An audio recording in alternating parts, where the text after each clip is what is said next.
Fala pessoal, bem-vindo a mais um ponto de leitura da Ateliê de Humanidades. Hoje nós trazemos um autor chamado Hermann Hesse. Tá? É um escritor alemão, também pintor, se naturalizou suíço depois. A gente traz desse livro aqui, A Arte dos Ociosos, tá? Que é um livro que foi publicado pela Record e, com quase toda certeza, está esgotado. É de difícil acesso, infelizmente. A gente vai trabalhar dois textos no contexto em que nós estamos confinados. Isso faz com que a gente tenha um pouco mais de oportunidade de nos interiorizar, refletir sobre a existência, sobre a vida, sobre a ética.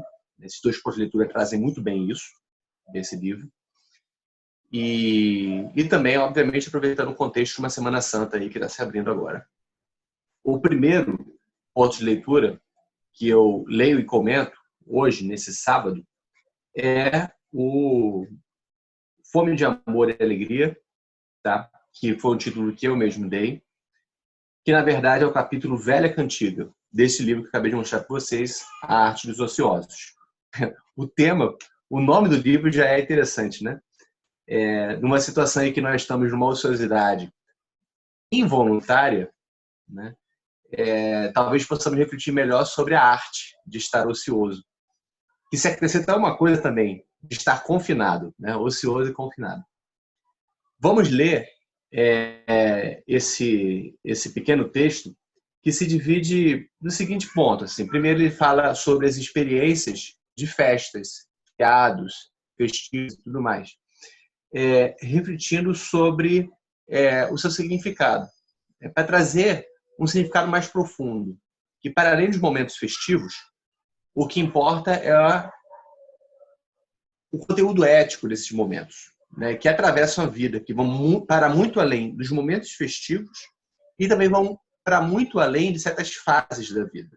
Então, ele vai colocar a experiência de se olhar para uma criança, ver sua inocência e alegria, e o que isso faz refletir sobre a vida, né, questionando aquele que vê que a vida seria sem sentido, puro sofrimento, trabalho, e que, portanto, uma vez que nós nos tornamos adultos, perderíamos esse sentido da vida, perderíamos a inocência e tudo mais. Ele fala que não. A vida ela tem uma beleza, uma alegria, que quando nós efetivamente nos colocamos nessa perspectiva de percebê-la assim, nós transfiguramos essa vida, né? Isso ele faz, trazendo no segundo momento do texto, uma crítica às concepções fatalistas da sociedade contemporânea. Esse texto é de 1905. Tá? O texto que a gente vai analisar depois, no próximo vídeo, é de 1915, ou seja, em plena Primeira Guerra Mundial. Nesse texto aqui, ele está falando, não é verdade que nós sejamos materialistas necessariamente, que nós devamos nos entregar à necessidade. Né? E com isso ele traz esse texto, o que vai ser aprofundado no próximo, A Riqueza Interior, a importância dos bens espirituais, dos ideais. Né? E aqui a gente vai ver a extrema atualidade do texto, quando a gente vê os conflitos de poder, conflitos políticos, conflitos em torno de interesses meramente econômicos, utilitaristas. Ele fala assim, esses daí não somente são infelizes, como também são esquecidos pela história.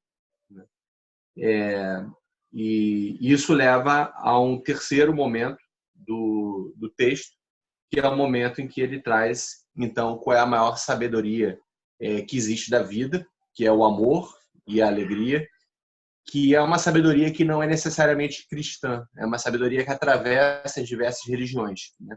As diversas religiões e concepções de sabedoria sempre encontram, então, no amor, um sentido, ou o sentido para a existência e a vida. Vamos ler o ponto de leitura, então, e comentando? Velha Cantiga. A celebração das grandes festas universais representa para o cidadão comum de nossa época a única concessão ao ideal. Festeja o Ano Novo, que lhe lembra a transitoriedade da vida, a rápida fuga do tempo, balançando a cabeça, se cético ou suspirando e sentimental. A Páscoa e Pentecostes celebra como festas da primavera e do renascimento da natureza, que é diferente no caso de nós aqui no Brasil, né? Mas vamos desconsiderar essa questão de estações e diferença de sul e norte. Finados, com uma visita às sepulturas de parentes e amigos. O Natal, consentindo-se um ou vários dias de descanso e dando à mulher um vestido e aos filhos brinquedos de presente. Ele está falando para homens, né? Vamos lembrar que na época eram homens que escreviam, sobretudo para homens. Alguns conseguem sentir também uma passageira e resignada alegria com o júbilo das crianças. Uma delas está fazendo barulho aqui atrás, né, que você deve estar escutando. Enternecer-se na contemplação da árvore de Natal, radiante de luz, que os leva a lembrar-se saudosamente da infância. Ao ver a alegria dos filhos, ao receber presentes no Natal, que ele está falando, né? Mas poderíamos dizer isso para todos os momentos que a gente está com os nossos filhos ou com filhos de amigos e parentes, essa pessoa poderá pensar: sim, alegrai-vos e gozai o instante feliz. Em breve a vida há de vos roubar a vossa alegria e inocência. Esse contexto que o Hermann Hesse traz, ele faz com que pareça que ele está encaminhando, né, uma reflexão sobre ética, falando sobre como que os momentos de alegria, de inocência, de amor, os momentos de esplendor da vida se reduzem apenas à transitoriedade. Transitoriedade na vida, ou seja, reservada à infância, e também transitoriedade no calendário, ou seja, só nas datas festivas seria possível ter esses momentos de júbilo. Vale notar que essas datas festivas elas também se esvaziam ao longo do tempo. Eu acho que desde que Hermann escreveu até hoje, esses rituais do calendário, ainda que para uma parte das pessoas que têm uma vivência mais religiosa são muito relevantes, para uma parte da sociedade eles se tornam ou coisas sem um sentido espiritual existente, ou com apenas momentos de consumo, de troca de presentes e tudo mais, né? Bem, imaginem a cena. Uma pessoa olhando para os seus filhos ou para crianças brincando e falando: aproveite a sua inocência, sua alegria transitória. Logo a vida adulta chegará e será duras penas, sofrimento, talvez por ausência de sentido. Trabalho, trabalho, trabalho. Mas o Hermann Hesse diz o quê? Continuando o texto. Esta pessoa não pergunta por que isso acontece. Por que considera natural que a vida, entre aspas, seja um poder maligno, que do paraíso da infância nos impele a culpa, a decepção e ao trabalho enfadonho?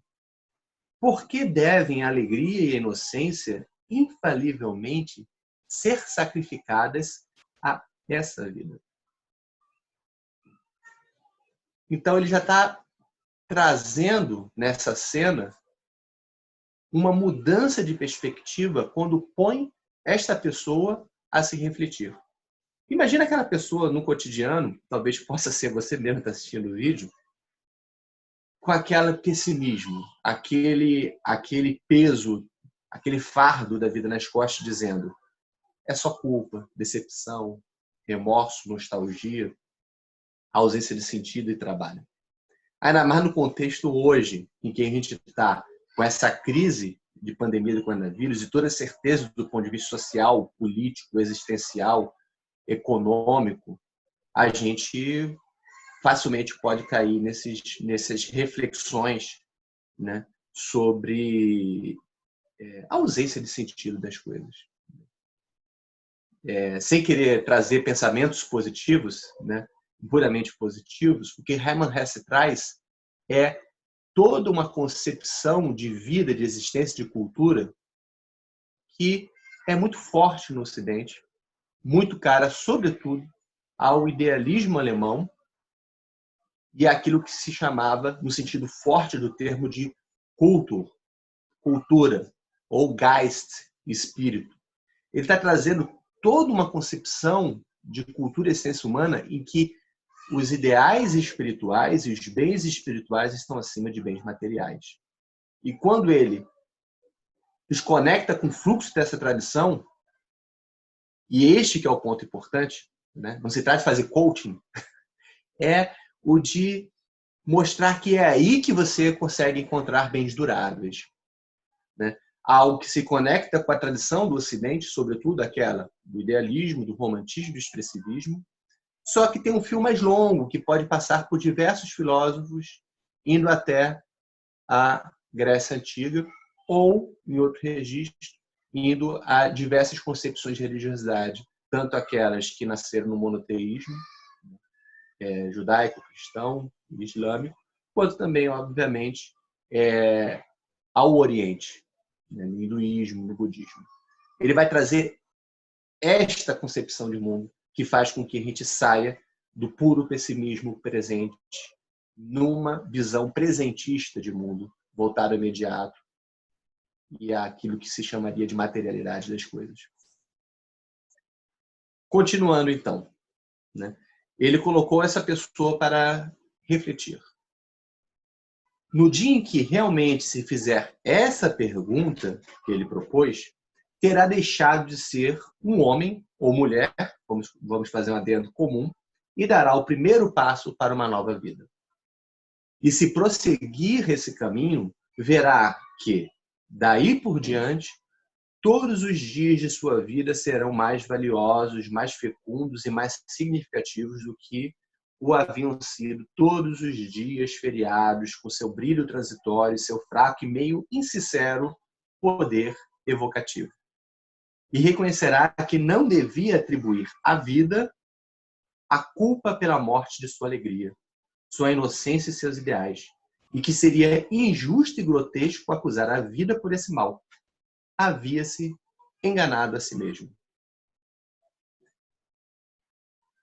O que ele está fazendo é extirpando, né, já de início, né, em sua reflexão, a concepção fatalista de existência e de vida. Não é a vida que se deve imputar a isso, mas a forma pela qual nós nos relacionamos com a vida.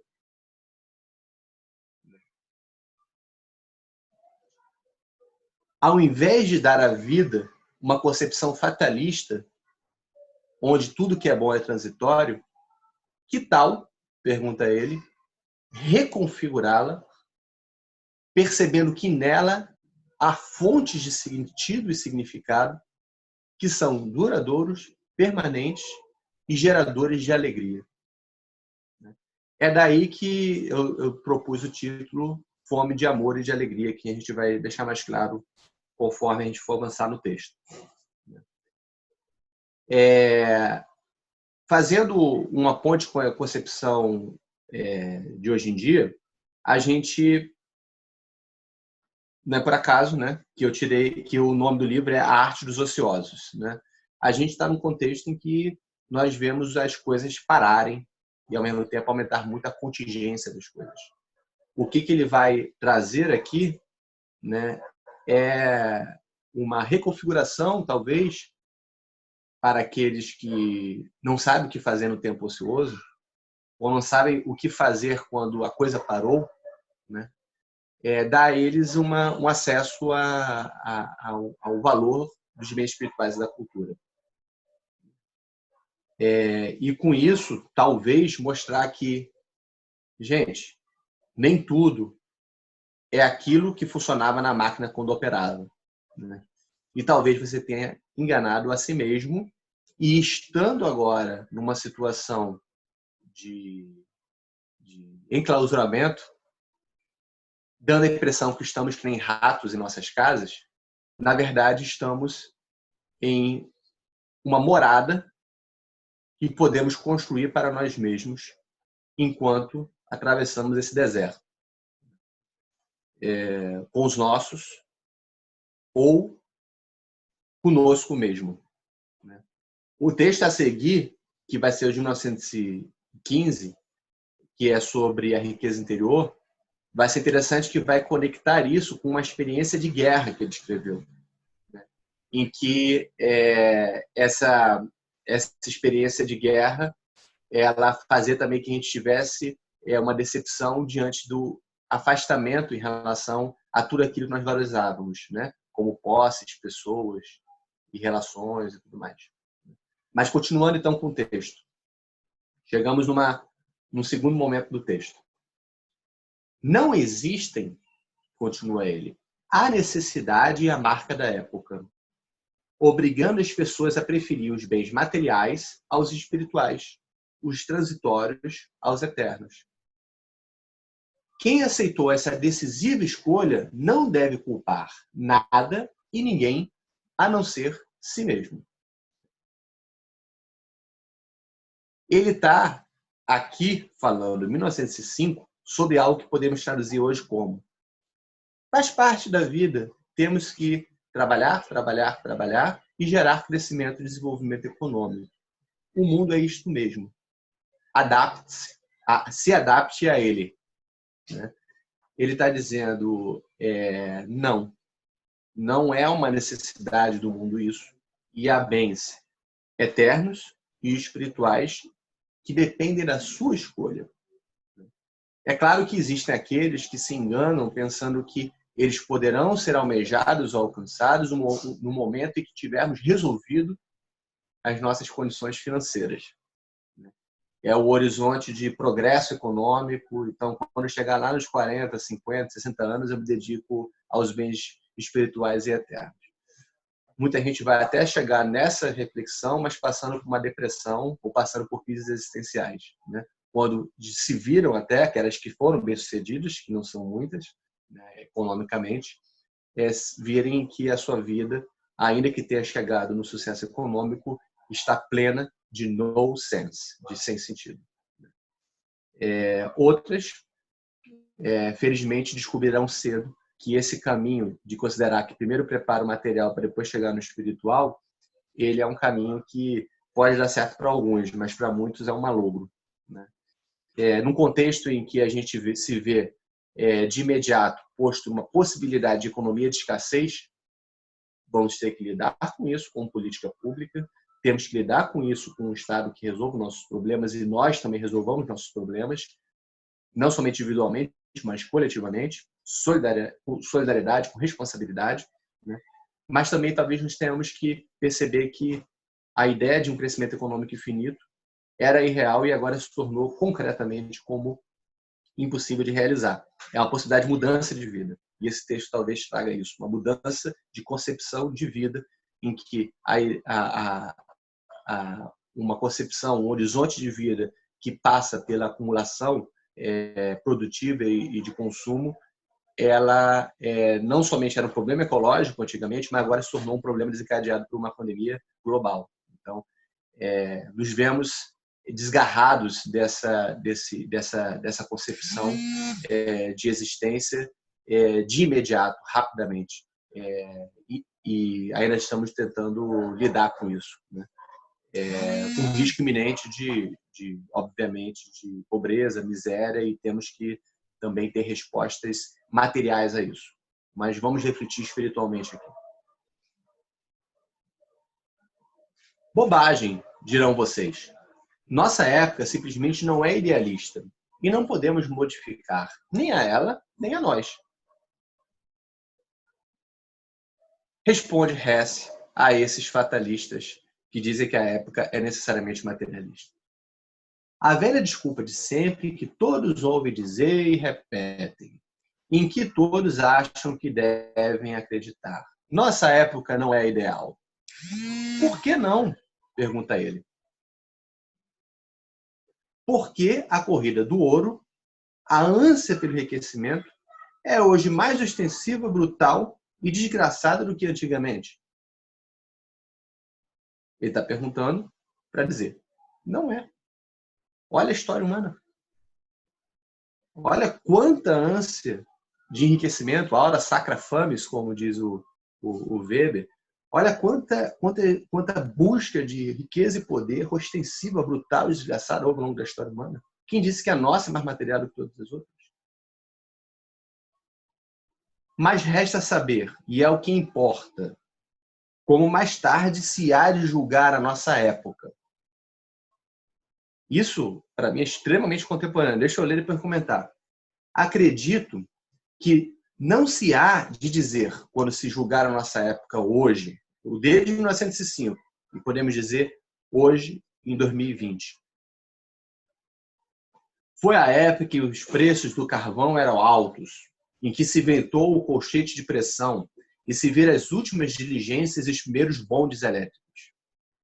Antes, acredito que dirão, foi o tempo de muitos poetas, de muitos movimentos religiosos.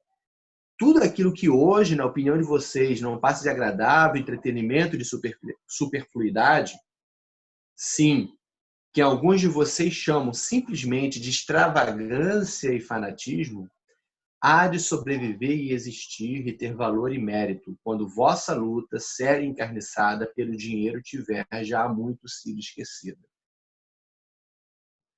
Essas palavras falam por si mesmas, né? Mas poderíamos fazer um exercício de pensamento, eu acho que cabe a cada um que está lendo o texto fazer, quais seriam aquelas coisas pelas quais a nossa época poderia ser lembrada? Né?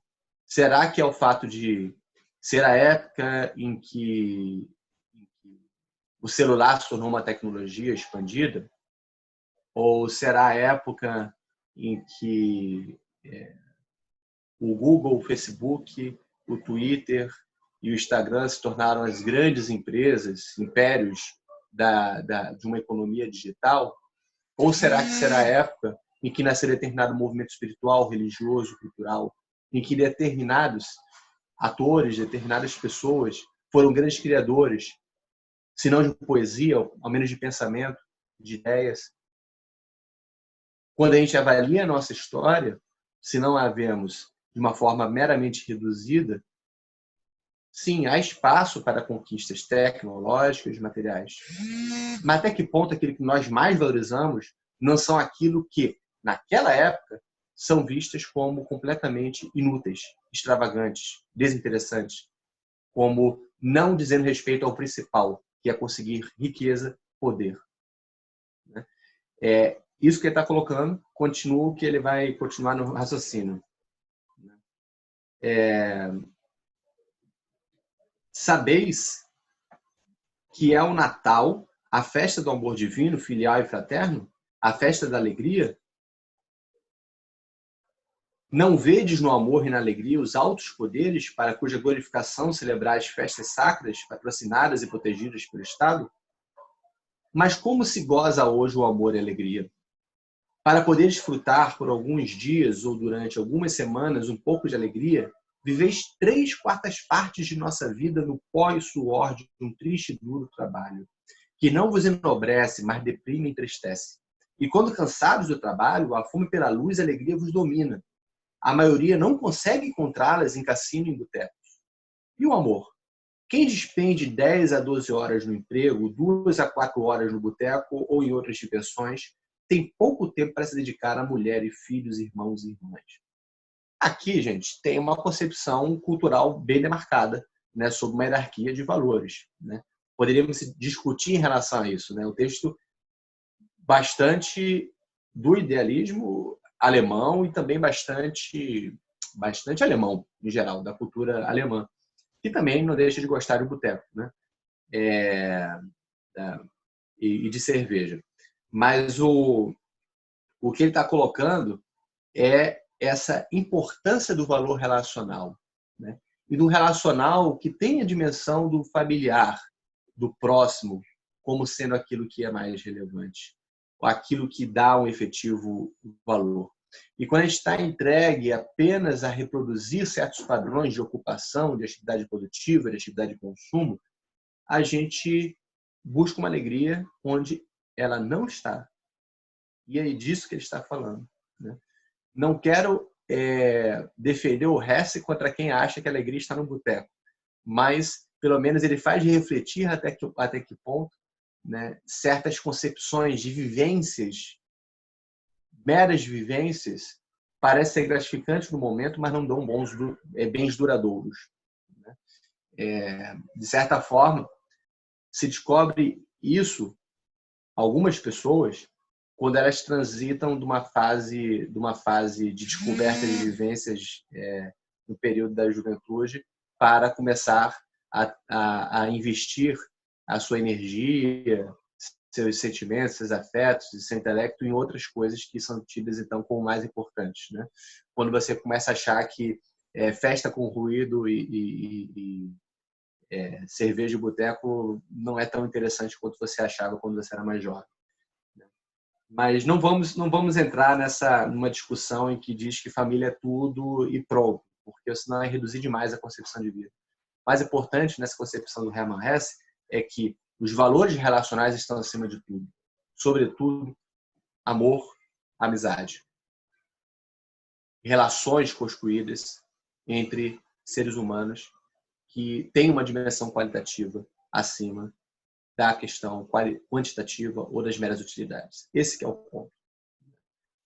Portanto, a amizade e a fraternidade, não somente entre irmãos e irmãs, maridos e esposas, mas também com o próximo, com o cidadão, com o outro, com aquele que está também distante, são igualmente gratificantes.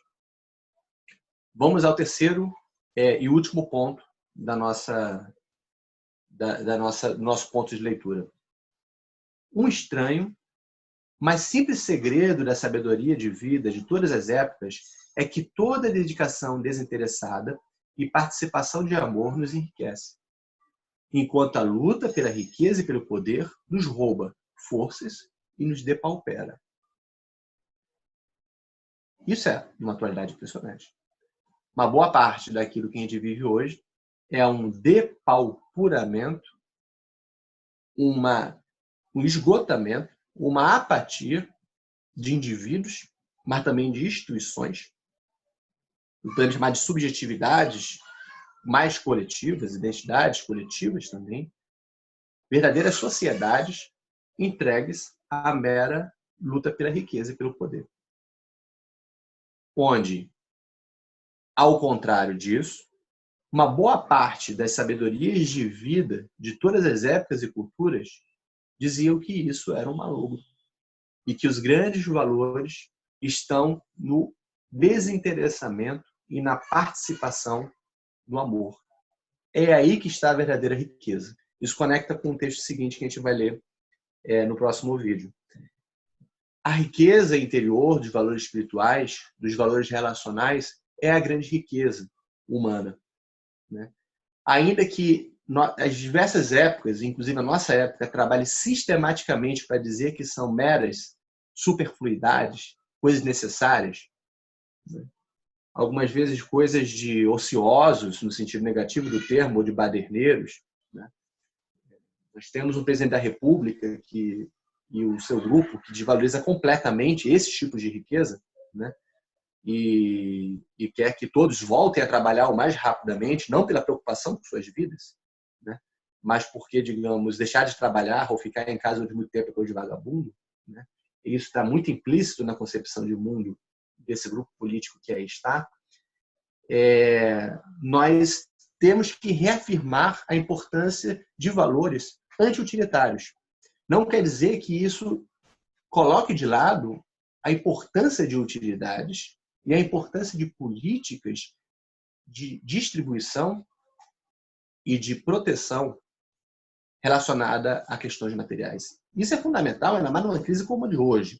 Uma boa parte das questões estão vinculadas a necessidades básicas, garantir a todos uma renda e uma proteção para que tenham comida em casa, roupa em casa, condições de habitat e de sobrevivência minimamente dignas.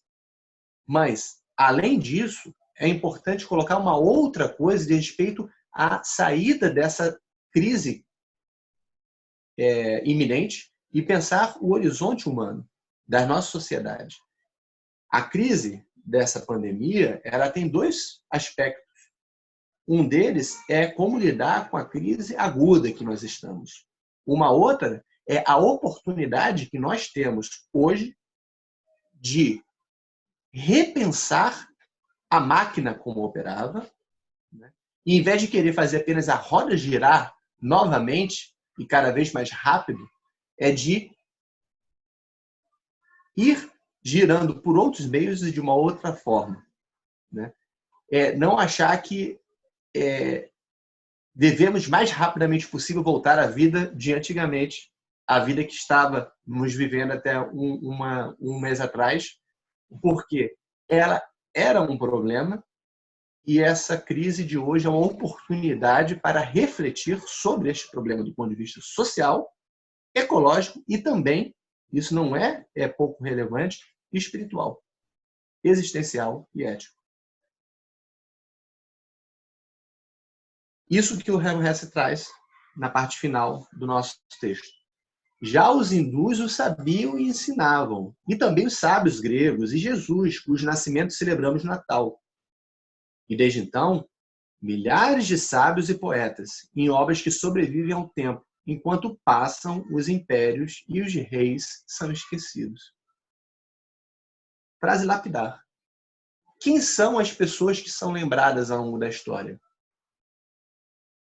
Buda, Jesus, Gandhi, Mandela, líderes espirituais, pessoas que mostraram capacidade de virtudes muito acima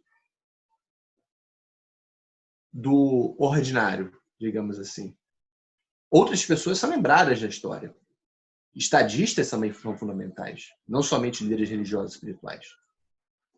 E alguns são lembrados pelo mal que fizeram, ainda que no momento tenham sido louvados. Não precisamos citar nomes, mas a expectativa, o reconhecimento existente no momento não diz respeito à importância ou significado que determinada pessoa pode ter do ponto de vista histórico. A história não é uma senhora que julga as coisas, mas pela história, os julgamentos, os atos, as pessoas e suas obras acabam, de certa forma, sendo julgados. A hierarquia das coisas fica mais clara posteriormente, à luz daquilo que foi legado. E o que o nosso Hermann Hesse fala olhemos a história humana, e aquilo que é recordado e veremos que o que é valorizado é muitas vezes aquilo que no momento não é aceito, muitas vezes gera martírio, ou que é simplesmente invisibilizado e que posteriormente se torna aquilo pelo qual se entende aquela época histórica. Quando está falando isso, está falando somente do cristianismo, como se vê na próxima frase. Podeis ficar com Jesus ou Platão, com Schiller ou Spinoza.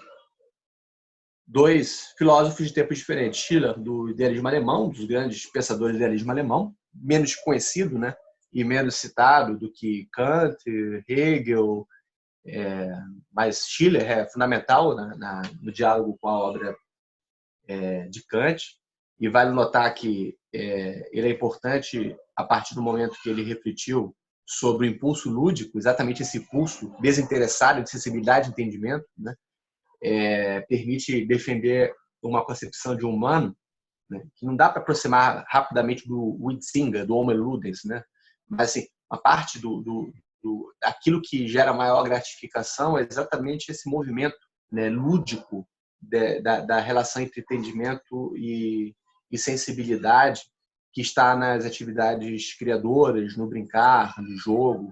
É aí que algo de extraordinário se efetiva no humano e é educador. A educação sentimental e cognitiva passa pelo lúdico. Isso é formador.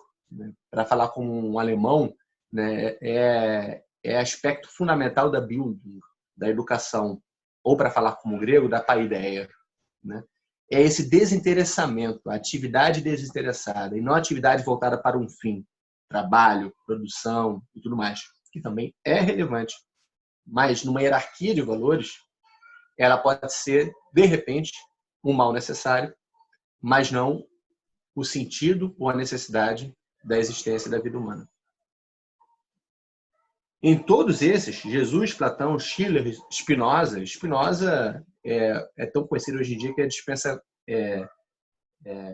comentários ou apresentações, mas também é uma filosofia, né, que coloca o interesse como sendo importante, mas termina a sua ética refletindo sobre a generosidade, sobre o amor,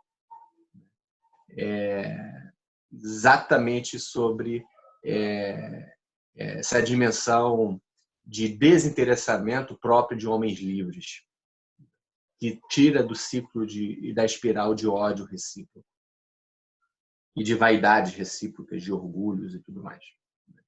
O contentamento se faz pela generosidade, pela ampliação de uma potência de agir, própria de um humano que não está escravo de suas paixões, mas sendo racional, né, consegue responder à sua necessidade, ao mesmo tempo em bons encontros e aberturas com outros seres humanos, homens e mulheres igualmente livres.